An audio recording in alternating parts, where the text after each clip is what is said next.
Hello and welcome to this session. My name's Lucy McAnespie.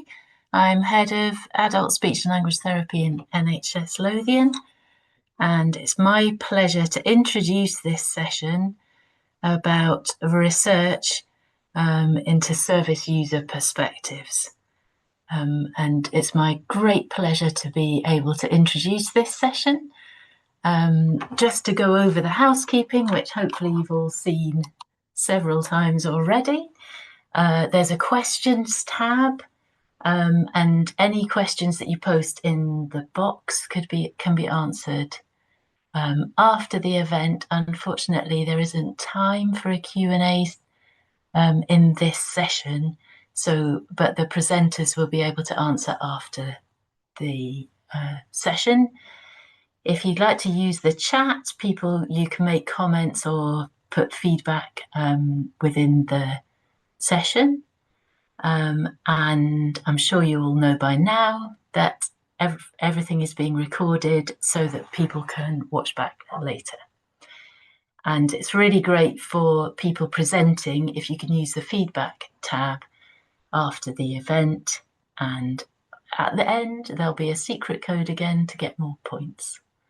So all I need to do now is introduce the first speakers. So Hannah, Lauren and Anna, over to you. Thank you. Thank you so much. So hi, I'm Hannah, and today with the lovely Lauren and Anna, I'm going to be sharing findings from our project, which explores what it's like to be a parent and to receive a diagnosis of developmental language disorder, or DLD, for your child. The title of this presentation actually comes from a quote from one of the parents in the study who said, "I don't want to be this uptight, pushy person continuously fighting for my child." And it captures something that many parents told us, that the emotional and persistent work in getting their child's needs recognised. In this presentation, I'll introduce what we learned from parents, how we work together as a researcher and steering group, and what our findings might mean for practice. So I'll give you a bit of background. So this project emerged from a landscape where multiple terms were being used in research for paediatric language needs, and likely that this was creating real variability in practice. So things like primary language impairment, specific language impairment, we didn't have that DLD diagnosis at the time. So I spoke to SLTs when the DLD term kind of came in to really understand what the issues were with terminology, and learned in my doctoral work that many generally had a really good understanding of the DLD criteria, but they didn't feel confident in actually making a diagnosis. And what came through really strongly was that the biggest challenge wasn't the criteria themselves, it was how to deliver a diagnosis to families in a way that felt supportive and clear was the area that was causing some difficulty. So as a result, SLTs often relied on alternative strategies that they felt were maybe less stigmatizing or scary for parents. So they might use non-diagnostic phrases like word finding difficulties, or they might just share the assessment scores, or they focus on the descriptions of the child's needs rather than giving a label. And particularly there was concern about that word disorder causing potential concern and being associated with negativity for families. But at the time there was very little evidence capturing what families' perspectives on that diagnosis was. So that gap is what really motivated this project.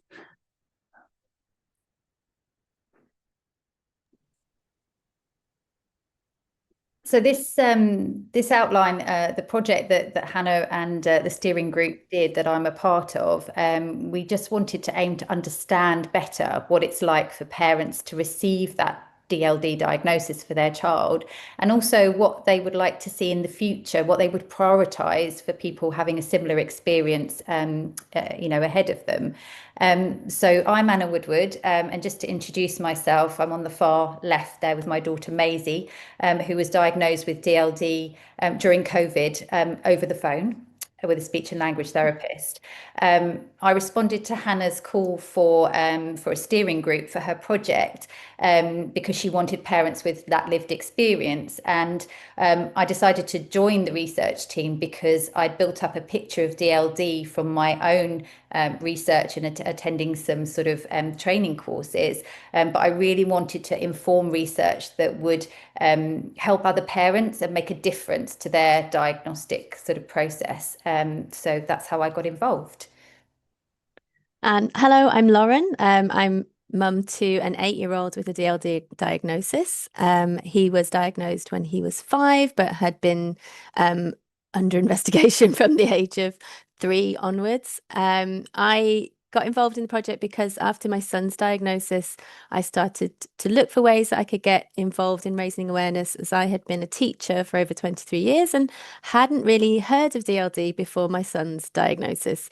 And that made me reflect on how many children I had worked with who had gone undiagnosed, and particularly pupils who go on to be excluded from education as well. So it's been a real pleasure being involved in this project to be able to feel like we're having some impact. And also on the slide, we've got Kate and her son, and Jenna with her son as well, who both have DLD, and they were really integral parts of the steering group as well. And we've been meeting monthly throughout the project to discuss kind of the research questions and the interview schedule.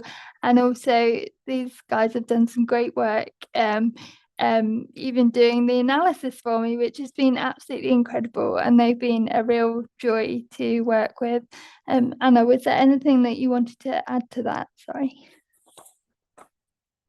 We're just, if we move to the next slide, Lauren, yeah, we're sort of talking about the project stages that we went through that Hannah mentioned. And yeah, after a sort of that recruitment process, and Hannah conducted semi-structured interviews with parents, it was really great for us to be involved in looking at the transcripts of the data, analysing those, looking at themes, looking at similarities, looking at differences.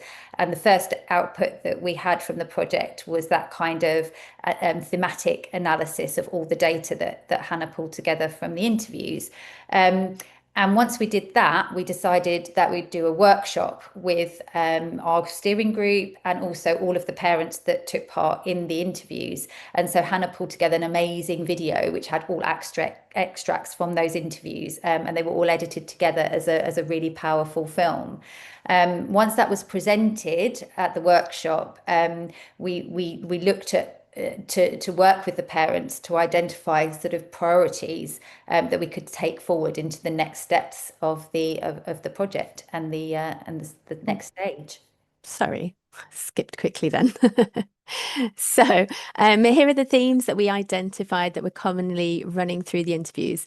There were things like no one knows about DLD, Googling DLD at 3 a.m. So we have put together now for you some of the most impactful quotes to share that fit into some of these themes.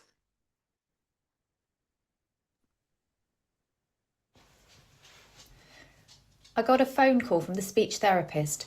Wasn't expecting it, just sort of out of the blue. She said, "I've diagnosed Freya with DLD," and we were shocked. We had no idea what it was. Telling us it was a lifelong condition, she would struggle with things for the rest of her life. I was trying to find a pen to write things down because it's all acronyms. Am I going to remember what that means? She just said, "We're sending a report out to school." And that was it. Phone call over.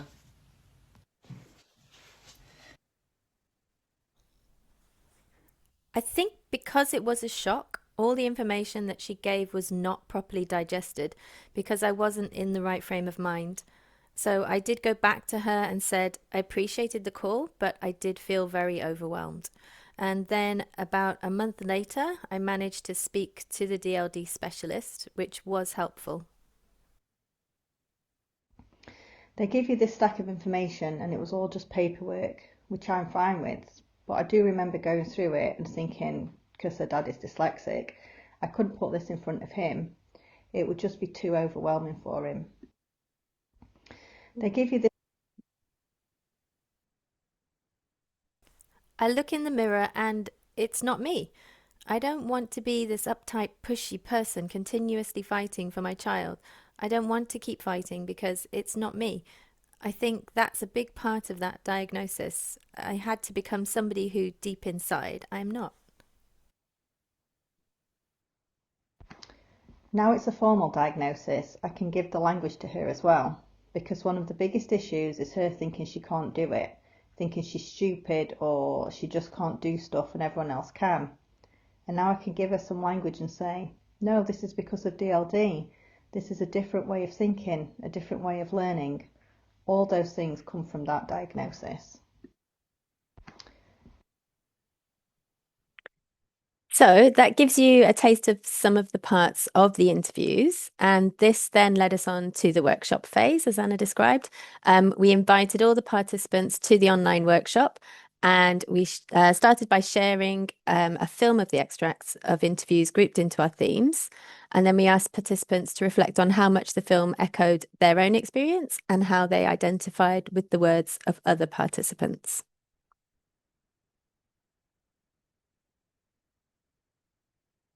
And in a really sort of innovative sort of way, as part of that workshop, we invited a live illustrator to visually capture the discussions and the emotions. And this is the slide that resulted from that. And we really wanted participants to have something tangible that they could take away and sort of share with anybody who might have been interested in what they were involved in. And I think it was a really powerful tool for capturing the essence of what went on in that workshop. And it was something that was much more meaningful than just a set of notes or nothing to take away, definitely.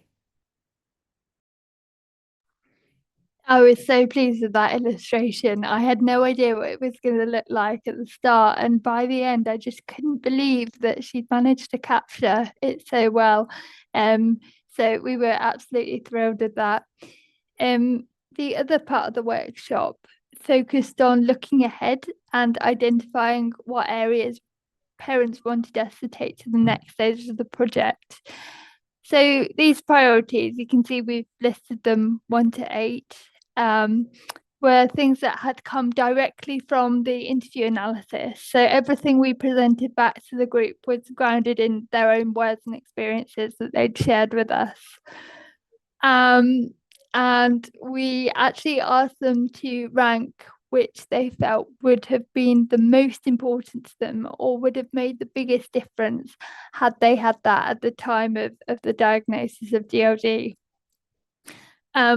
We knew we were asking the impossible, and actually the parents really did tell us how difficult this task was, and we had to really encourage them to have a go at ranking them because every one of these felt important to them. But we really wanted to understand what mattered the most right now.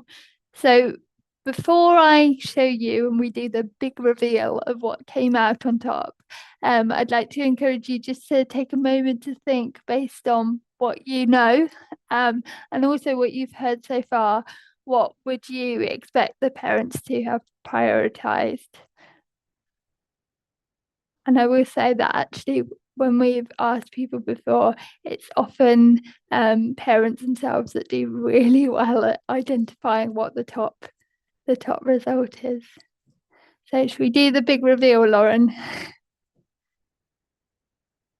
So what actually came out on top was a clear explanation to help you understand what DLD is. And when we look back, it makes complete sense because it ran through almost every interview. Parents described disbelief and anxiety, a need for answers, and then the struggles of explaining it to family members and teachers. So even those who had heard of it before, they really wanted a way that they could share that with the people in their lives, and get them to understand what their child was going through. So although they found the ranking exercise really difficult, the priority definitely resonated as the most urgent, and the most impactful for improving their experiences. But we have committed as a group to taking forward all areas into the next phase of the project. So, as Hannah says, our aim is that this research project has a practical impact. So this slide shows some of the inspirational examples of changes that are already happening as a result of sharing these findings, and the impact it has at an individual and at service level. So then we've put in brackets at the end of each thought where it's mapped against the parent priorities. So before we close, and tell you what we're going to be doing next in the project, we'd like to also leave you with the question of what are you going to do next? And could it be guided by the parent priorities that we have identified?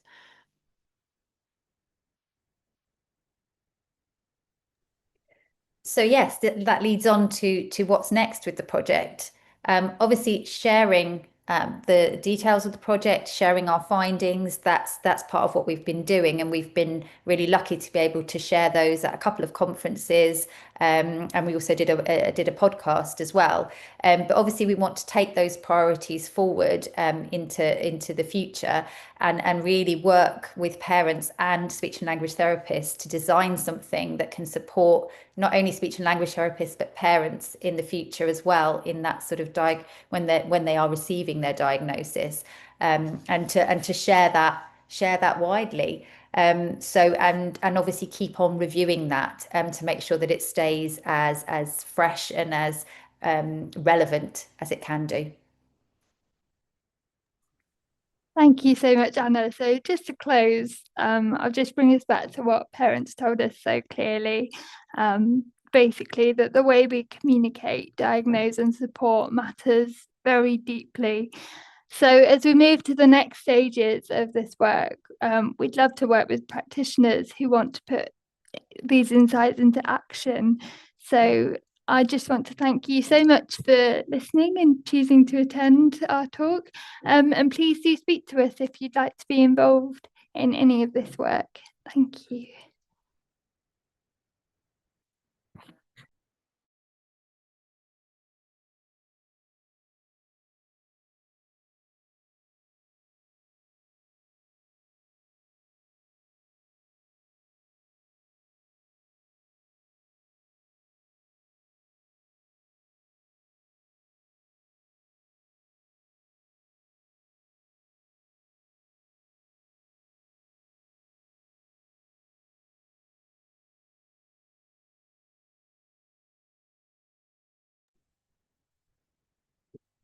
Hello, everybody. It's a pleasure to be here today. I'm Jo Sandiford. I teach at Leeds Beckett University, and it's a real privilege to, for the very first time, share some of the findings from my PhD studies, which I completed earlier this year, excuse me, which were focused on parents and professionals' experiences of the education, health and care plan process. I was expertly supervised by Sarah and Kate throughout the whole PhD, and I was privileged to have advice from Melanie as a parent advisor to my study.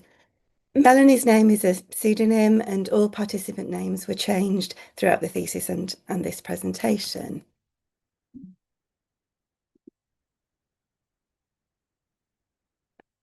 Can't get the slide to move on.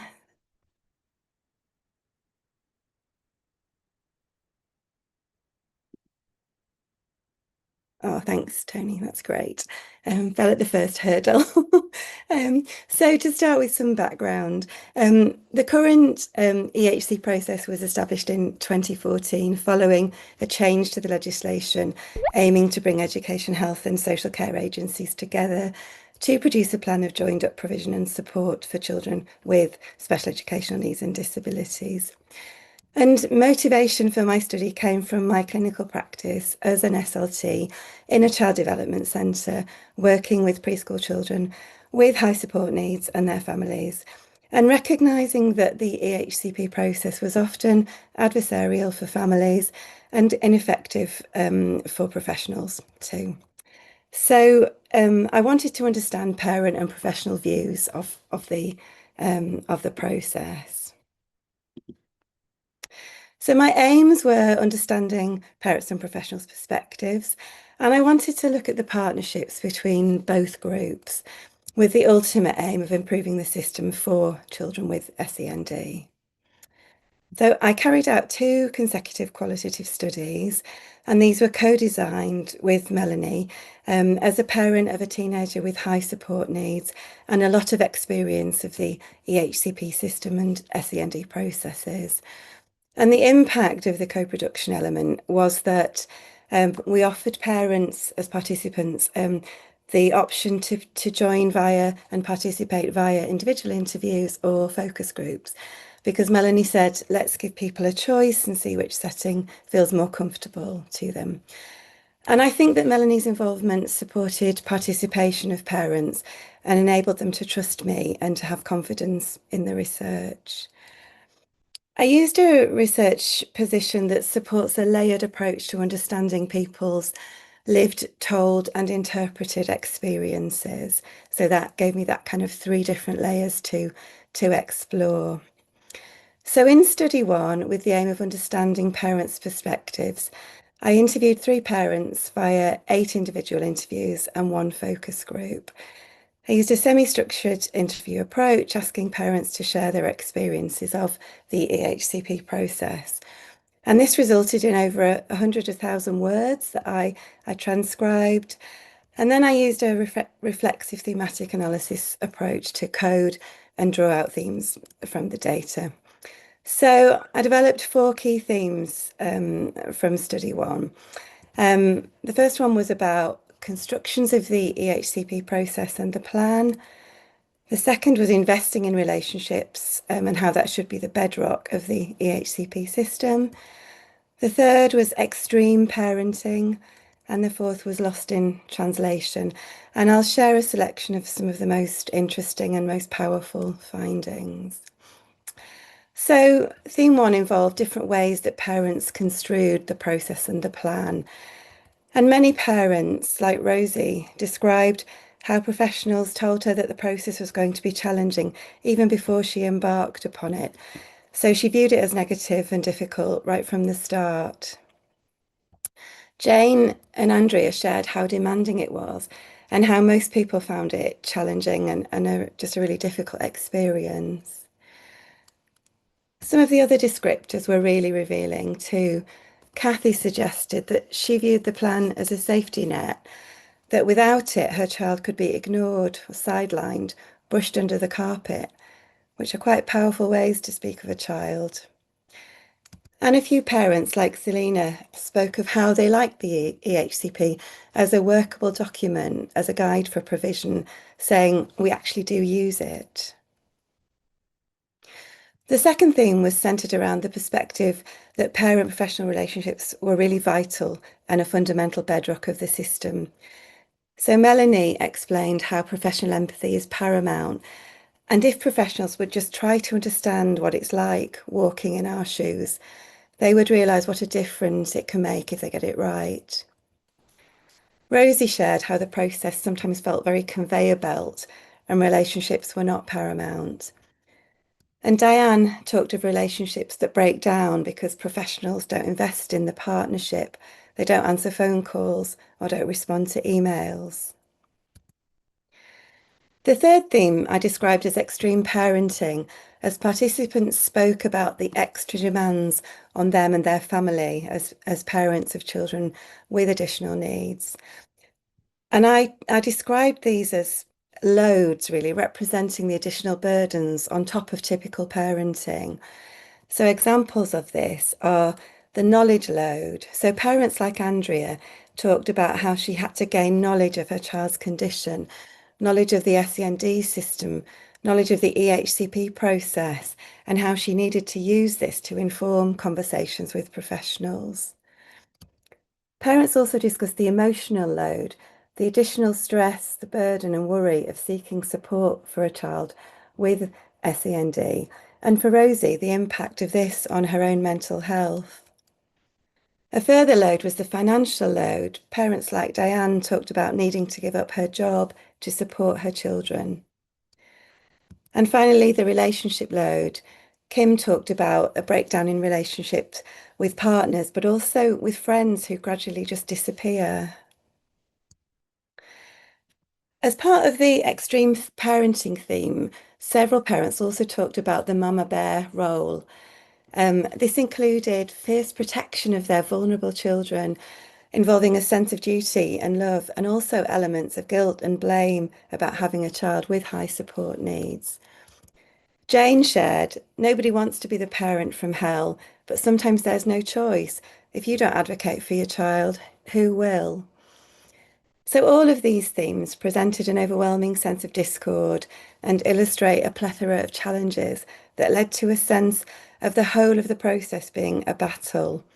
And that led me to complete a second analysis of the data from the parents.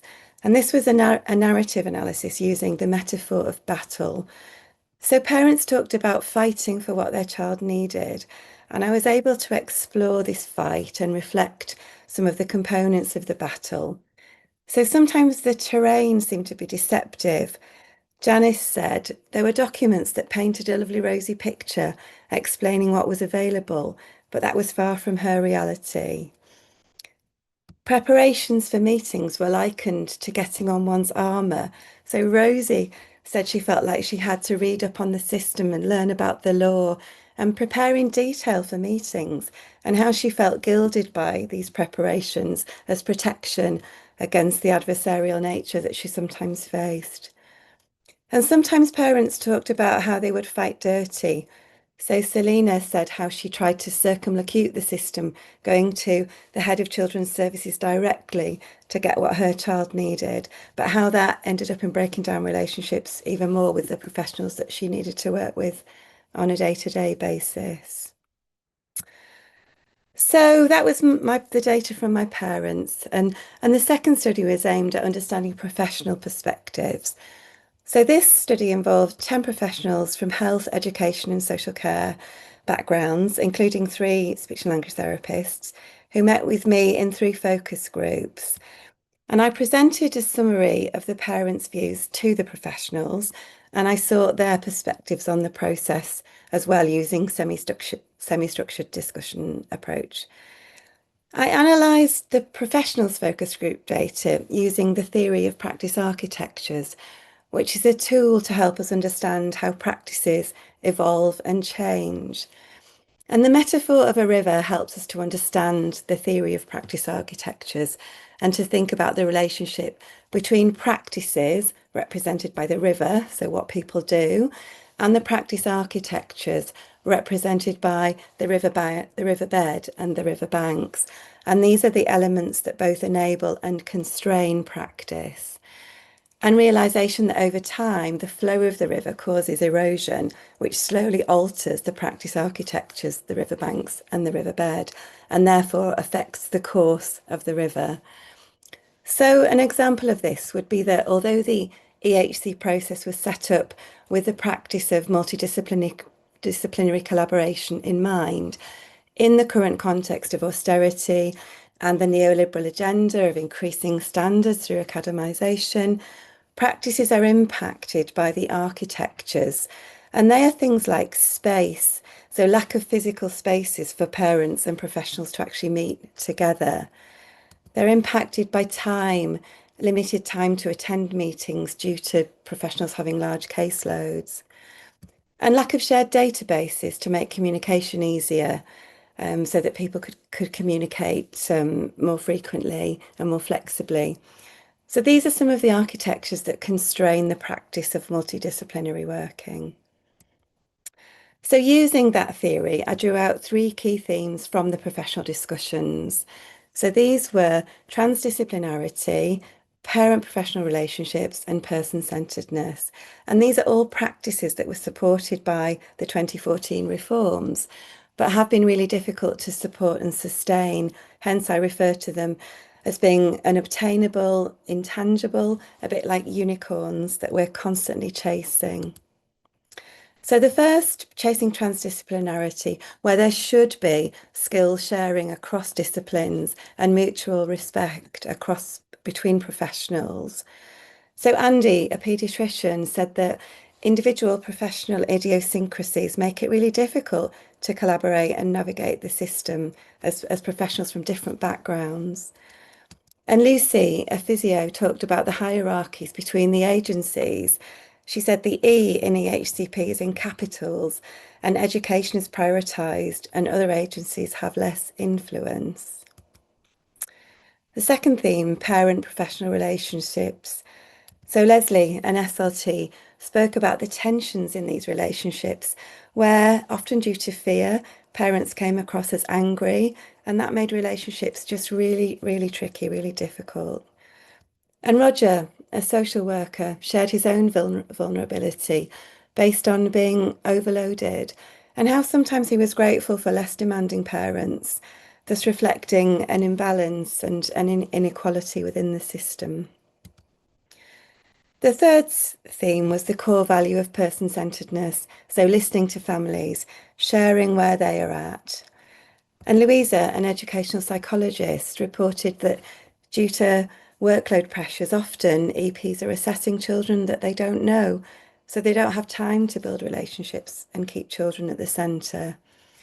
And Linda, an SEN officer working for the local authority, talked about how the child's voice often isn't included and how professionals describe what a child can't do rather than starting from a strengths-based perspective.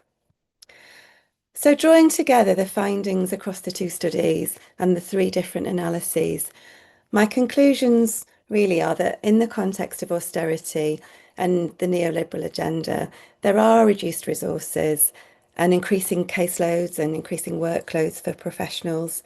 But the challenges really affect everyone and reflect how the demands on both parents and professionals are unreasonable and inflexible, how the system is hierarchical, so it doesn't represent a multi-agency experience, and how parent-professional relationships are imbalanced, unequal, and that trust in the process is therefore lacking, and this was reflected in the battle agenda. And all of these elements really reflect the imbalance of power between professionals and parents. And that leads us to understanding that co-production really is the way that we can change all of these issues. So 3 recommendations, really 3 main ones, that true co-production is really vital and needs to be embedded within SEND practice. And that means, I think it means valuing parents as though they're another agency, really, with an equal agency, with relevant knowledge and skills to share. And if empathy, compassion and respect really are central, then the process could become less adversarial. To support co-production, we need really practical resources. So digital portals where parents and professionals can both upload information and can look at timeframes, accessible information, and interprofessional training for education, health and social care learners, starting from their university courses. And within this, that professional positionality really needs to be explored so that relationships are honest, they reflect the bias and privilege that professionals bring, so that people really do feel valued and supported. And in terms of application of these recommendations in the current climate, SEND is high on the political agenda at the moment. We know there are growing numbers of children with EHCPs, and this is at huge cost to local councils. And we know that SEND issues are the most common concern that people take to their MP, so we're clearly not getting this right at all. The school's white paper is expected early next year, and there are debates about whether more support is needed in mainstream schools or whether we need more specialist settings. And there are concerns from parents that EHCPs might be diluted in this new paper. But yeah, I think there is potential to change educational practices, and we really could impact societal inclusion in the broadest sense, as well as improve children's educational and life outcomes and make the SEND system more sustainable. So it feels like aligning with James Benson right from the keynote at the start of this morning. It feels like we are on the crest of a wave.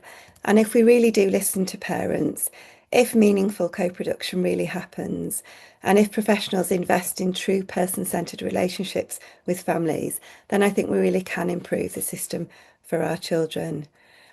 If you'd like to know more about my studies, please do get in touch. And my thesis is available via eTheses. So thank you very much for listening.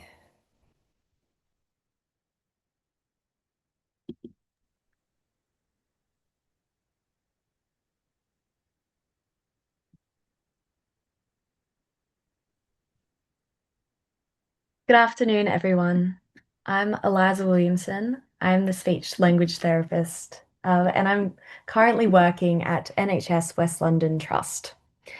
Before this, I worked as a speech language therapist in Australia, and I am a part of CAS research studies with the University of Sydney.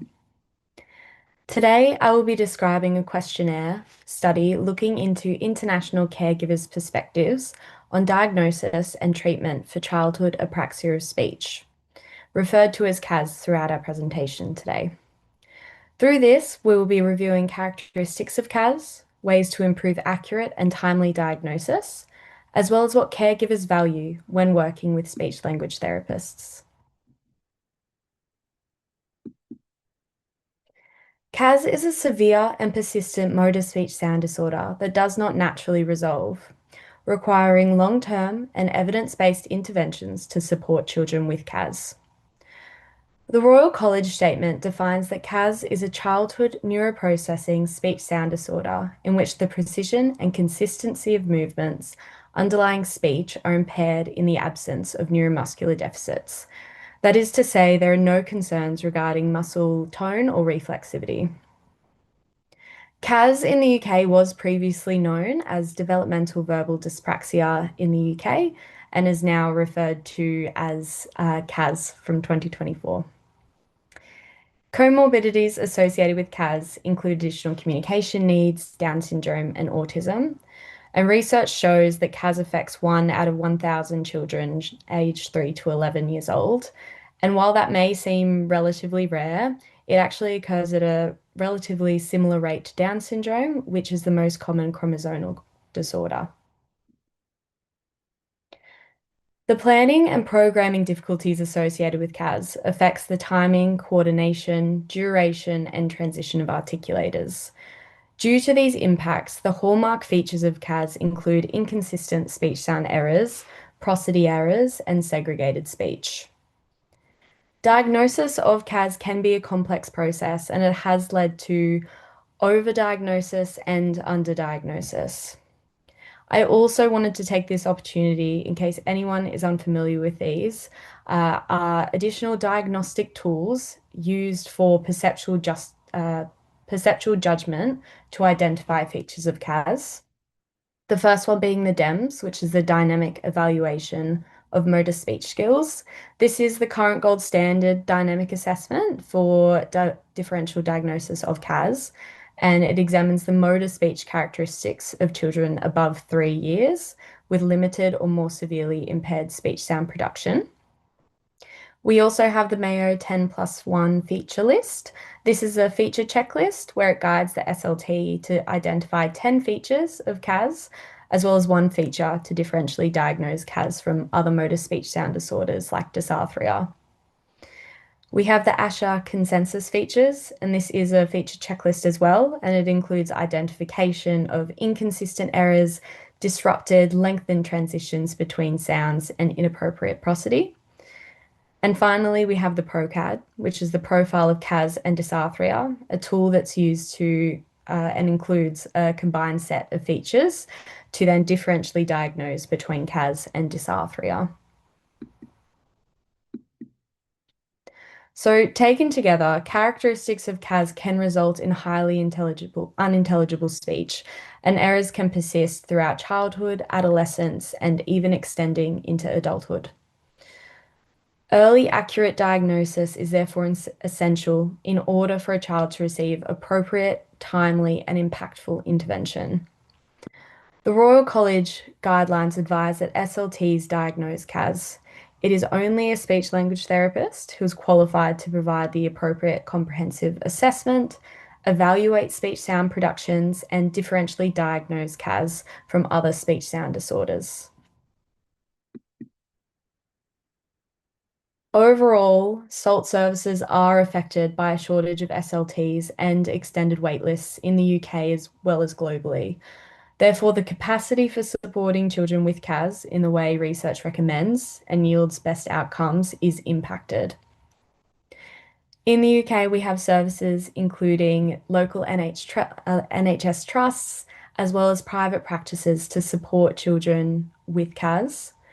We also have the option of referral to the NHS Paediatric Speech Clinic, which is at the Royal National Ear, Nose and Throat and Eastman Dental Hospital.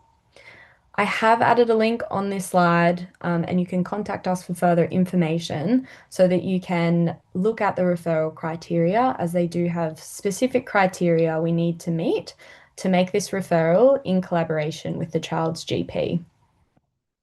So with these options in mind, we wanted to know what feedback families have for services and how services impact everyday life for families supporting a child with CAS. So caregivers would like to be more informed or educated about clinical decision making.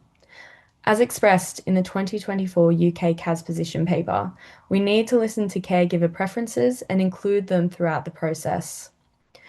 We have found that there have not been many studies that focus on gaining caregiver insight into the CAS journey, so we set to find out what caregivers wanted and what they received throughout assessment and therapy via an online questionnaire study. So we wanted to find out, number one, caregiver experiences of the CAS diagnostic process, then caregiver experiences of therapeutic interventions and goal collaboration with health professionals, and finally, caregiver preferences for therapeutic intervention compared to what they then received. And we focused on looking at session duration, frequency, delivery mode, and therapy configuration. Our questionnaire was developed with input from 5 caregivers of children with CAS and was hosted on Qualtrics. The mixed methods questionnaire focused on caregiver and child demographics, caregiver initial concerns and journey of their CAS diagnosis, and their preferences for therapy compared to then what they received. So looking at our method, families with a child with CAS were invited to participate via their speech language therapist or social media. Our data was cleaned and safeguards were implemented to differentiate between real and non-genuine responses, that being computer bots. It involved a rigorous process to identify bot responses. We did have a total of 725 responses. 451 of these were bots, and then 113 completed less than 10% of the questionnaire survey, so were excluded. Each response was manually reviewed by 2 researchers, achieving 96% reliability. We used descriptive statistics for quantitative analysis, and then we used qualitative content analysis.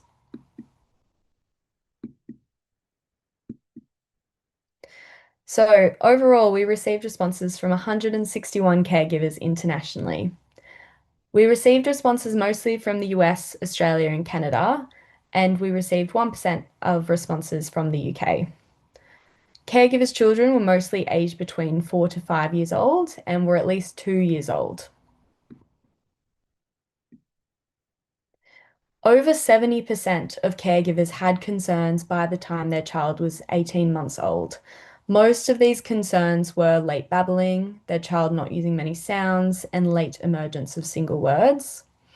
And when caregivers initially sought help from health professionals, 49% were told to wait and see, 20% were referred for a developmental assessment, and 28% received a SALT referral. Overall, many different treatments were being used. 41% of these had good evidence of efficacy for CAS, 22% had moderate evidence, and in 15% of cases, a mixture of treatments were being used. And although this sounds flexible, there is no research evidence to suggest that this is effective for supporting children with CAS. We found that evidence-based treatment of ultrasound wasn't used at all. Some non-evidence-based treatments like talk tools were being used, and some treatments for other speech sound disorders, such as minimal pairs, was also being used. Overall, we found 88% of caregivers reported that they want an explanation of treatment being used from their speech therapist and reasoning why. And similarly, I wanted to take this opportunity to list some of the treatments that are efficacious for CAS, including DTTC, which is suitable for younger children and those with severe CAS. REST, which is suitable for children between 4 to 12 years old and utilizes non-words as a part of the treatment. And Nuffield, which is suitable for younger children and with severe CAS.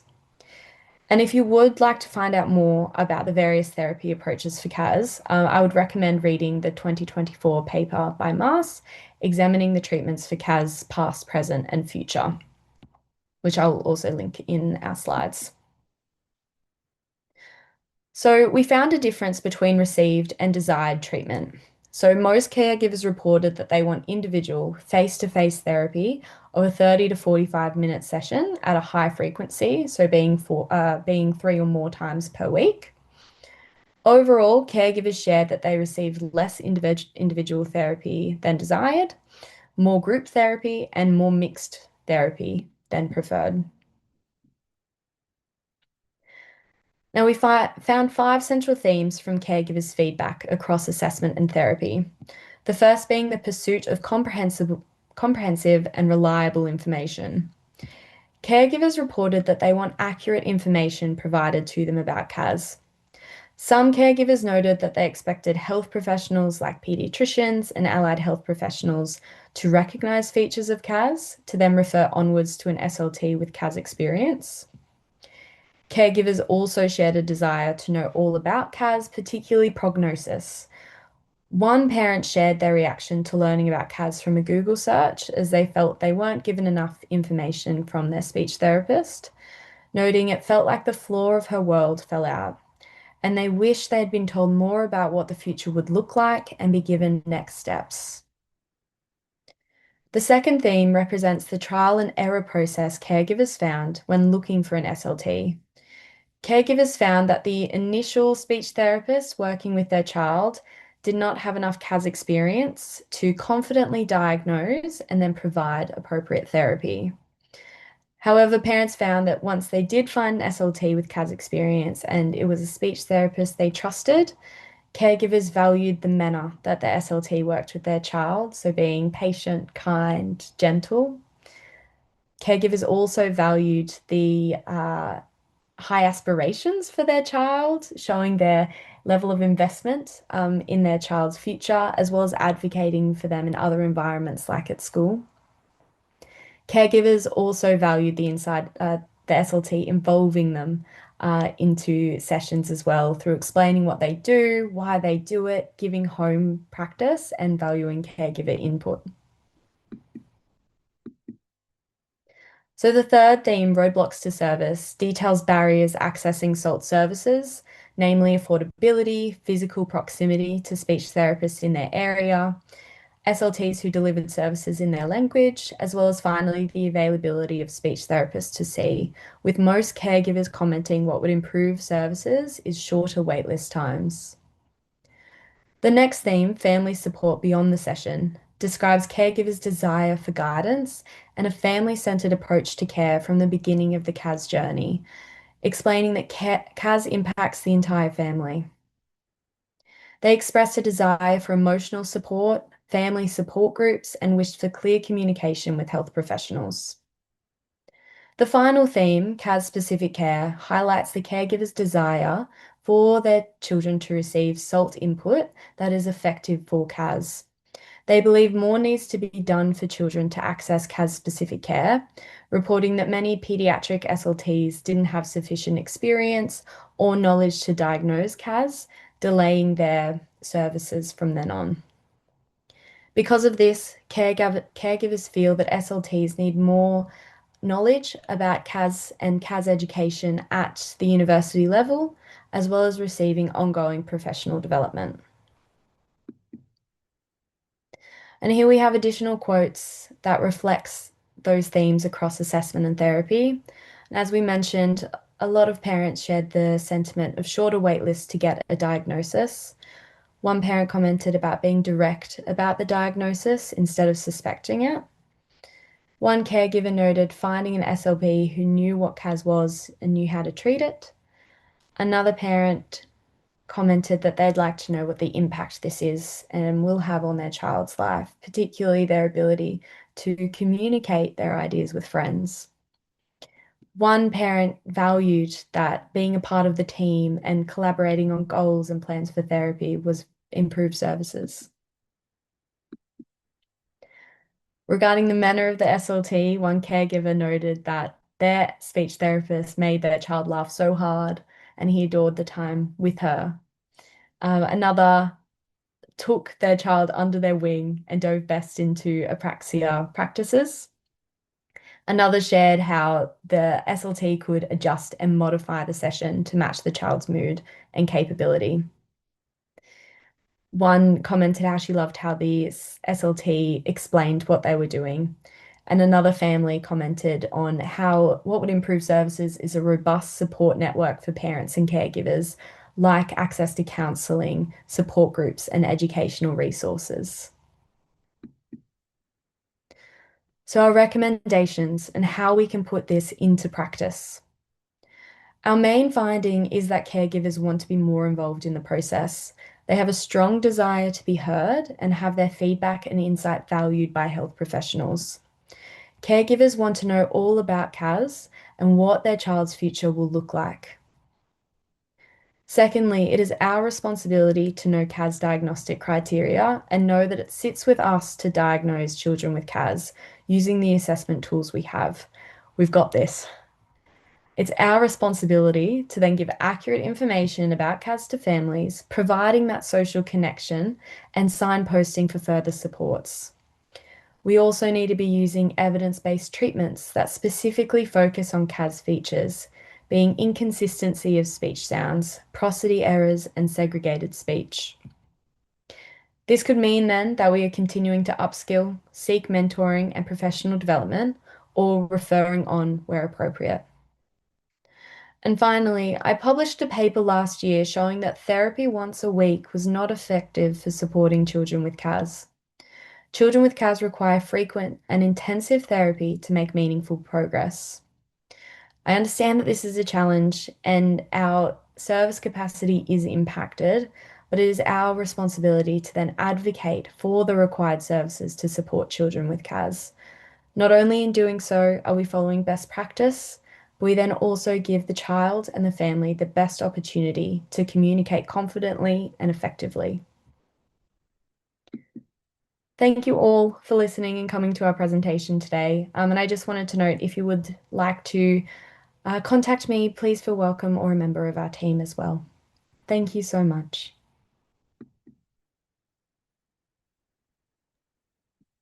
I thank you very, very much, everyone who's presented. That was fantastic.